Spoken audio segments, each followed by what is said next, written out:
Salmo 73. É um assunto que eu comecei durante a semana, que estamos ainda continuando. E tem muita revelação para nós, né?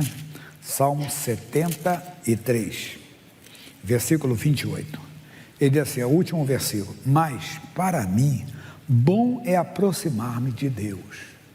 Não é bom para mim só não, para você. Para toda pessoa que se aproxima de Deus, essa pessoa pode ter certeza que ela vai ter as suas necessidades supridas. E não importa quem é você.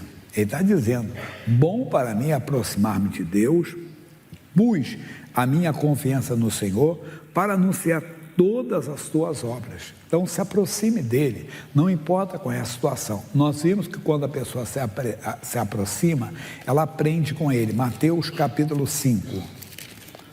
Mateus capítulo 5.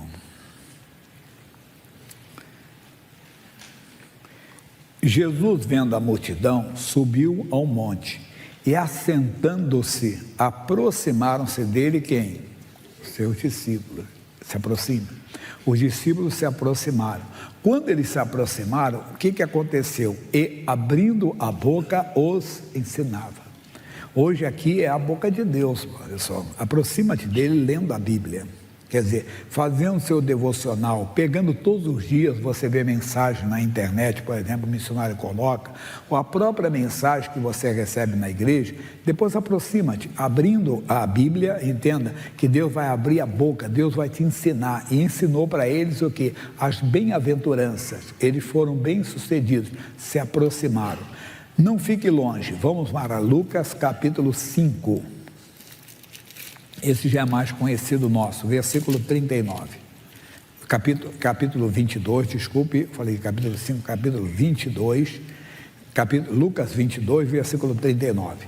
E saindo, foi como costumava para o Monte das Oliveiras, e também os seus discípulos o seguiram. Nem sempre a pessoa que segue a Jesus, ela está fazendo o que Jesus mandou. Às vezes nós estamos seguindo a Jesus, somos identificados ou conhecidos como seguidores de Jesus. E quando chegou àquele lugar, disse-lhes, orai para que não entreis em tentação.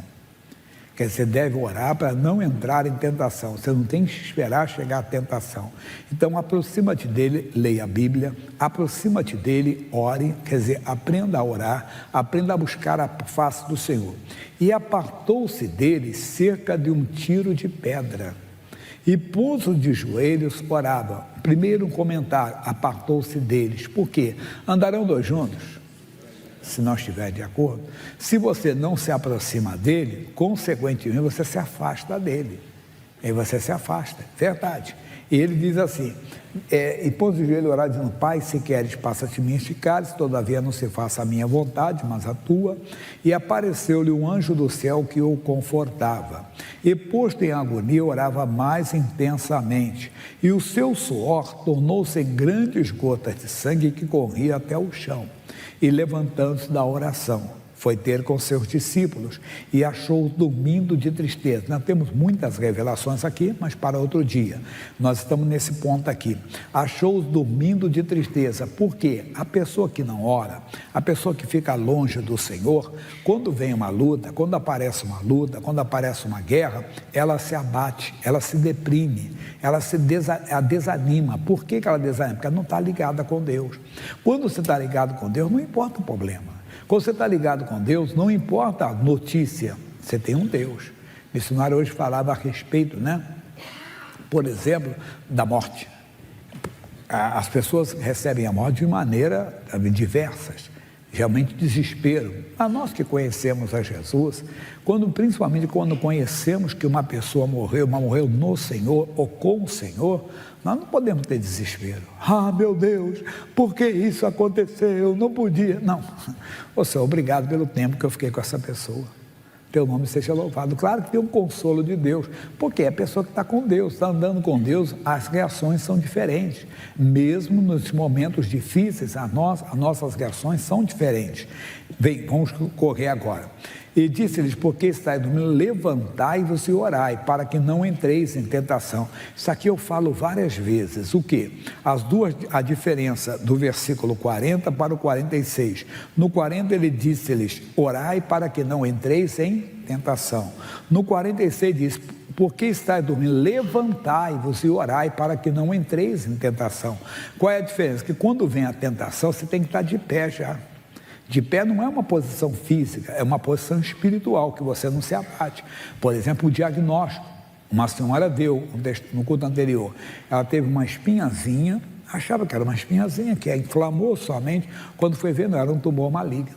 Quer dizer, a pessoa, uma hora dessa, entra em desespero. Se a pessoa está andando com Deus, Jesus, então não vai prosperar. Está amaldiçoado esse tumor, não vai prosperar em nome do Senhor. Você já está de pé. Mas se você não está de pé, você tem que se levantar. Repito, não é posição física, é posição espiritual. Que você está desanimado, você está abatido. Você se abateu por quê? Porque você não está ligado. O bom é que quando chega a luta, quando chega a adversidade, você já está de pé. Quando chega a luta, você já está ligado com Deus. Você não se abate com aquilo. Você descobre algo do filho, da filha, do marido, da esposa, claro. Entristece, é uma coisa, mas se abater de uma tal maneira que o diabo vai tomar conta, Jesus, levantai-vos e orai, para que não entreis em tentação. Ou seja, se você não orar, o diabo vai tomar conta, ele vai fazer a obra dele. Mas se você se colocar de pé e resistir a orar, a Bíblia diz: sujeitai-vos, pois, a Deus, resistir ao diabo e ele... Aí vem a parte principal, pulando para o versículo 54. Então, prendendo, o levaram e o meteram em casa do sumo sacerdote. Atenção, e Pedro seguia-o como? De longe. Tentar seguir de longe, tem gente que está seguindo, mas está de longe. Por que está de longe? Porque não ora, não lê a Bíblia, quer dizer, não se aproxima de Deus, está seguindo Jesus, está seguindo de longe. E havendo-se acendido fogo no meio do pátio, estando todos sentados, assentou-se Pedro entre eles. Hoje nós temos a comunhão. Na comunhão, Paulo diz: examine-se o homem a si mesmo. Você tem que se examinar se você está perto ou está longe. Se você se aquece no fogo do pecador, quer dizer, não incomoda você os palavrões, né, que as pessoas falam. Claro que às vezes você está num ambiente de trabalho que, por mais que você queira sair dali, você acaba ouvindo, mas você pode orar, não brigar com as pessoas, não discutir com as pessoas. O pai fala palavrão, não sei o quê. Isso é comum para eles. Você que deve orar, repreender em nome de Jesus. Missionário dá o testemunho. Nós tínhamos uma igreja, no Meia nós temos Meia, é um bairro do Rio de Janeiro. E nós temos duas igrejas lá, tanto na Lucídio Lago 20, como na Silva Rabelo 20. Uma fica do lado da estação, outra do outro lado da estação, né? Uma fica do lado do Hospital Salgado Filho, a outra fica do lado da Dias da Cruz. Mas nós tínhamos uma igreja ali, que é até o nosso escritório, que é Cônigo Tobias 21. E me separou o carro para descarregar algumas coisas da igreja, um material, e um cidadão parou e palavrão. Ele disse, se incomodou com aquilo. Eu disse: espera aí, aqui é o local onde eu tenho que ficar. Ô, demônio, eu não empresto meu ouvido para você. Sai desse homem em nome de Jesus. O homem desceu a rua e foi embora. Quer dizer, nós podemos usar autoridade, mas o que eu quero dizer é que essas coisas não incomodam. Você, pelo contrário, é dar risada nas piadas indecentes, nas piadas picantes, nos programas, entenda, tanto na internet como na televisão, que são imorais, que são promíscuos, devassos, e não tem mais aquilo que você está se aquecendo. Como também, às vezes, desculpe a expressão, nas fofocas, né? Que as pessoas vêm falar: não, amigo, vamos orar por essa pessoa. Ah, é? Está sabendo da última da fulana? Não te conto. E não pensa que é coisa de mulher, não. O homem também é fofoqueiro, hein? Não pensa que é de mulher, não. Que o pessoal fala de mulher, mas não é só de mulher, não. E, assim, amigo, está sabendo da última aí do fulano? Assim, então vamos orar por ele. Nunca mais essa pessoa te procurar. Mas não, você se aquece no fogo dos pecadores. Não pode. Isso é sinal que não estamos bem.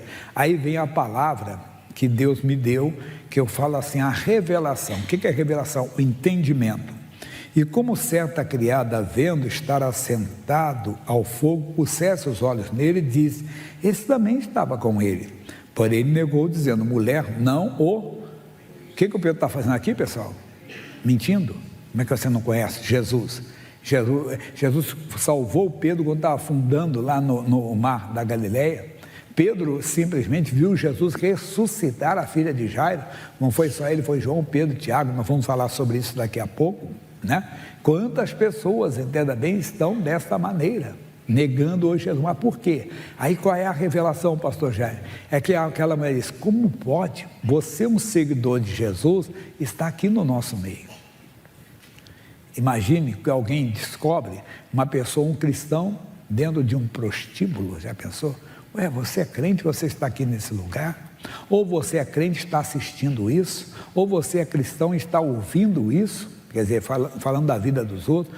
Nós temos que ver, temos que nos examinar. Por favor, não estamos apontando o dedo para ninguém, estamos estendendo a mão para todos, como também o Senhor está estendendo para nós. Nós temos que verificar se estamos longe, se essas coisas estão nos atraindo. Não é lugar para o cristão. Qual é o lugar? Se aproximar de Deus. Quem se aproxima dele não consegue se aquecer no fogo dos pecadores. Não consegue de maneira alguma, repito, não é trabalhar, você tem que trabalhar, conviver, às vezes vive, não é? Você não é uma pessoa snob, uma pessoa soberba, arrogante, você conversa com todo mundo. Estou falando é você se divertir, se agradar das coisas que são pecado, quer dizer, que são pecaminosas, que atrapalham a comunhão com Deus, que é fruto o quê? Da distância. É fruto da separação, como o desespero também, porque as pessoas procuram ver em nós uma confiança quando vem a má notícia, porque não estamos dormindo. Vem, a Bíblia diz: no mundo tereis aflições, mas tem de bom ânimo, eu venci o mundo, quer dizer, em mim tem as paz. Quando você está perto dele, você não perde a paz nas aflições. Então qual é o nosso segredo, qual é a nossa mensagem? Se aproxime de Deus. Vai fazer. Tiago 4:8, terminando essa parte, que depois tem matéria nova. Tiago, capítulo 4, versículo 8. Diz assim: chegai-vos, pois, a Deus, e ele se chegará a vós. Tremendo, né? Veja agora a tradução atualizada comigo. Cadê o rapaz? Essa mesmo. Como é que está lá, pessoal? Cheguem perto de Deus, e ele chegará perto de você. Fica longe não, irmão. Todos os dias se aproxime dele em uma oração. Você vai pegar esse... Mas eu não sei o autor da frase, né? Diz que orar não deve ser obrigação, orar deve ser o quê? Prazer. Você está falando com o Rei dos Reis, Senhor dos Senhores. Você consegue falar com o Todo-Poderoso. Você não precisa orar para nada, para uma imagem, para a natureza. Eu olho para o mar e falo com Deus. Não, não. Você está lá no seu quarto, pode ficar com os olhos fechados ou abertos, a você e Deus só. Você realmente fecha os olhos até para se ligar mesmo com Deus e fala. Leia a Bíblia e você entende Deus falando com você. Você vai mudar. As pessoas vão ver o brilho de Deus em você. Isso é muito forte. O brilho de Deus em Moisés. Isso fica para o próximo culto. Moisés desceu do monte com a palavra de Deus. O brilho era tão forte que as pessoas não conseguiam olhar para ele. Ande com o brilho de Deus. Daqui a pouco tem mais. Amém?